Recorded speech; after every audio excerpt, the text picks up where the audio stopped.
നമസ്കാരം. ട്രൂത്ത് ന്യൂസിലേക്ക് സ്വാഗതം.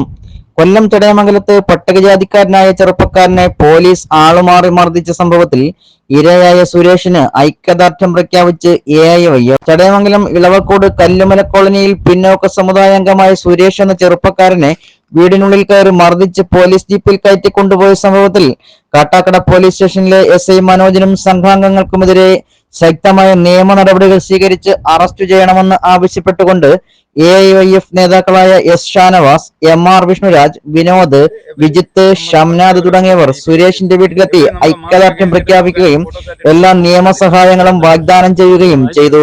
തുടർന്ന് അടിയന്തര നടപടി സ്വീകരിക്കണമെന്നാവശ്യപ്പെട്ട് ചടയമംഗലം SHOയ്ക്ക് പരാതി നൽകി. News desk truth vision news. നിങ്ങൾ കൊടുത്ത മൊഴിയോട് രേഖപ്പെടുത്തിയോ?